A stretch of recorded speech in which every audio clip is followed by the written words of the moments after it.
Olá, meus amigos, minhas amigas, continuando, estamos no nosso grande curso sobre a LOPEB, Lei Complementar 50, estamos aqui na reta final e aqui chegou a hora de nós falarmos dos deveres especiais, né?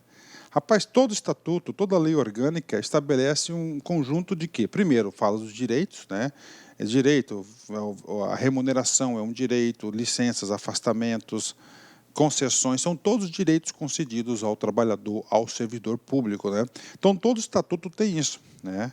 Então, ele define lá, né? Então, define os seus direitos, a gente já falou todos os direitos que nós temos, que o pessoal tem aí. Aí, depois, ele vem a parte obrigacional. Primeiro, ele começa com os deveres. Depois dos deveres, as vedações, que são o quê? As proibições, né? E aí, professor, essa parte de deveres e essa parte de vedações e responsabilidades, o legislador da LC 50, ela foi omissa praticamente. Deixou para quê? Deixou para que os profissionais da educação básica cumpram as obrigações, os seus deveres, tá? Obedeça as suas vedações, as suas proibições e fique atento às suas responsabilidades lá na LC 04. E é assim que tem que ser, tá certo? Porque lá é geral para todo mundo tem que obedecer. Então, remeteu lá. Aqui, o legislador, ele ele se preocupou de trazer algumas coisas, alguns deveres específicos para o profissional da educação básica.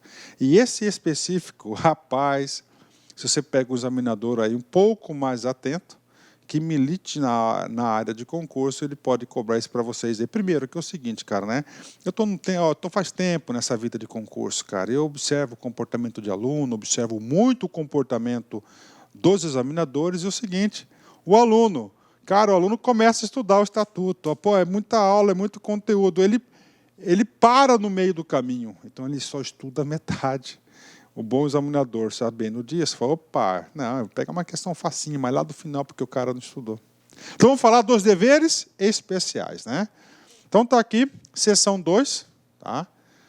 Última aula do título 5º, que é um título enorme, né? Que fala assim, dos deveres. E aí, prof? E aí, o seguinte, aqui é dever. Dever é obrigação, né? Dever, obrigação de fazer. Vedação, proibição. Você não pode fazer. Aqui você tem obrigação de fazer. O que acontece? Esse caput, né? Esse comando aqui do artigo 76, ele foi alterado pela LC 404/2002, tá? Foi alterado aí pela LC complementar 104/2002, né? O que acontece? Eu vou ler esse cara aqui e vou chamar para vocês um debate. O provento de aposentadoria será calculado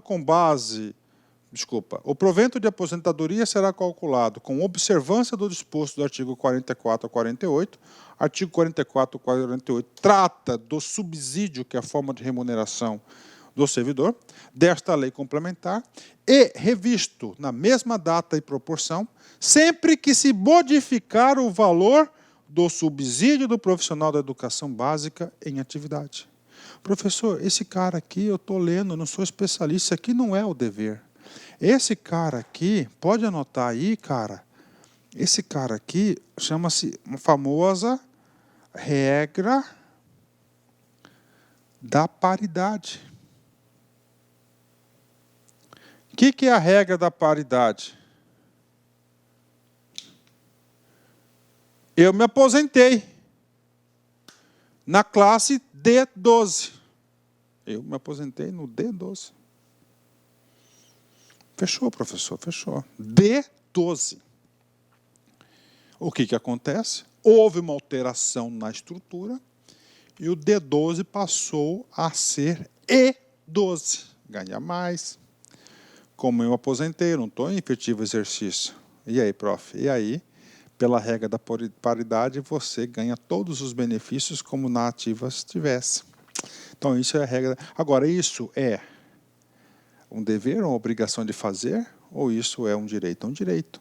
O que acontece? O que eu entendo aqui? O legislador, ele alterou a lei, colocou esse cara aqui, na minha opinião, esse cara aqui deveria ser um parágrafo lá no capítulo da aposentadoria, que nós estudamos o capítulo da aposentadoria, né? Então, ele fala mais de aposentadoria. Então, o provento de aposentadoria será calculado com observância do disposto do artigo, ou seja, 2 subsídios, ok? Dessa lei complementar, e revisto da mesma forma em proporção sempre que modificar o valor do subsídio. Duas coisas, está falando que a aposentadoria é com base no subsídio e está falando da regra da paridade. Tá? Então, isso aqui foi o comando, ou seja, isso aqui é um direito, é um benefício para o servidor público e está no lugar errado. Mas e aí, professor? Só que todos os incisos que nós iremos estudar agora, que são 10 incisos, ou seja, são 10 deveres especiais, você deve saber. Tá? Então, aqui ficou um pouco desconexo o entendimento. E aí, prof? E aí nós temos que deparar com essas situações e estudar, não tem jeito. Nós não podemos fugir aí a essa situação. Tá? Então, o comando da questão, o CAPT, aqui ficou um pouco desconexo dos deveres. Devia ser um comando assim, são deveres especiais do profissional da educação básica, 2 pontos, tal. E o cara alterou essa redação aí. Fechou? Bacana, vamos continuar, ok? Então, mas isso aqui é importante, tem que saber. Então, existe a regra da paridade, né? Que também o povo aí está querendo acabar com esse negócio aí. Vamos lutar, resistir até o fim. Dever especial. Primeiro dever especial. Isso aqui é dever, obrigação de fazer. Preservar as finalidades da educação nacional, inspiradoras nos princípios da liberdade e nos ideais de solidariedade humana. E isso é um dever. Tá? Então, os profissionais de educação básica têm que ter essa obrigação de fazer isso, né? De preservar as finalidades da educação nacional, inspiradoras nos princípios da liberdade e nos ideais de solidariedade humana. 2.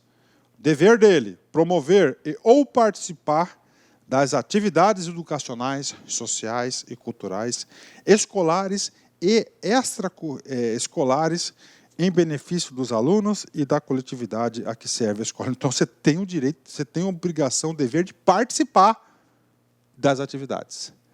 3. Esforçar-se em prol da educação integral. Obrigação. Esforçar-se em prol da educação integral, de manhã e de tarde, sonho, né? Do aluno, utilizando o processo, né, de que acompanhe o avanço científico e tecnológico e sugerindo também medidas tendentes ao aperfeiçoamento dos serviços educacionais. 4. Comparecer ao local de trabalho com assiduidade e pontualidade, executando as tarefas com zelo e presteza. Né? Repete o que está lá na LC 04, né? Mas tudo bem. 5. Fornecer elementos para a permanente atualização de seus assentamentos, ou seja, assentamento significa ficha funcional, junto aos órgãos da administração. Mudou de endereço, teve uma qualificação, vai lá no seu assentamento, na ficha funcional e atualiza. Né? 6. Assegurar o desenvolvimento do senso crítico e da consciência política do educando, ou seja, um dever do profissional da educação. 8. Respeitar o aluno como sujeito do processo educativo. Sujeito do processo educativo. Ele é o centro da educação, ele é o sujeito do processo, você tem que respeitá-lo. E comprometer-se, dever especial, com a eficácia do seu aprendizado. O que é eficácia? Verificar se realmente ele aprendeu o conteúdo. Tá? Ok, o seu aprendizado, né? Puxa, bacana demais, né? 8. Comprometer-se, obrigação, dever, comprometer-se com o aprimoramento pessoal e profissional através da atualização e aperfeiçoamento dos conhecimentos, assim como da observância aos princípios morais e éticos. 9. Manter em dia registro, escriturações e documentação inerentes à função desenvolvidas da vida profissional, né? Aqui nós temos o professor em especial, tem o diário, né, escolar, que tem que preencher todas aquelas documentações, né? E, finalmente, nosso último dever especial, vamos lá, preservar os princípios democráticos da participação, da cooperação, do diálogo, do respeito, à liberdade e o da justiça social. Então, esses aí são os 10 deveres especiais que devem ter os profissionais da educação básica, né? Todos eles bem específicos, todos eles relacionados à educação, ao aprendizado, ao processo político-pedagógico da escola, né? Bacana, encerramos aí mais uma aula muito importante para os alunos aí. Vamos lá, Confúcio, sempre ele, né? A humildade é a única base sólida de todas as virtudes, né? A humildade, né, cara? Isso aí eu gosto demais desse valor, né? Eu sempre falo assim que em concurso público eu passo aqueles alunos que são mais humildes, né? Só que esse humilde não é aquele humilde de coitadinho, né? Se você procurar no dicionário, você vai encontrar que uma das traduções do ser humilde é reconhecer que você não sabe tudo, que você sempre está no processo de aprendizado. Como você é humilde, tá? Mesmo que você já estudou muito, cara, você não sabe, você sabe que você tem essa humildade, reconhecer que não sabe tudo, mesmo que estudou muito, mas não é suficiente. Você, ó, para, respira e continua a caminhada humildemente, continuando a aprender, aprender, aprender. Essa é a letra dos aprovados em concurso público. Agora, aquele cara que chega lá e fala, eu já sei tudo, não preciso estudar, pronto, esse cara rodou, não é? Ele vai ficar aí para contar a história para os outros, né? Gente, forte abraço, fique com Deus, fui! Clique like.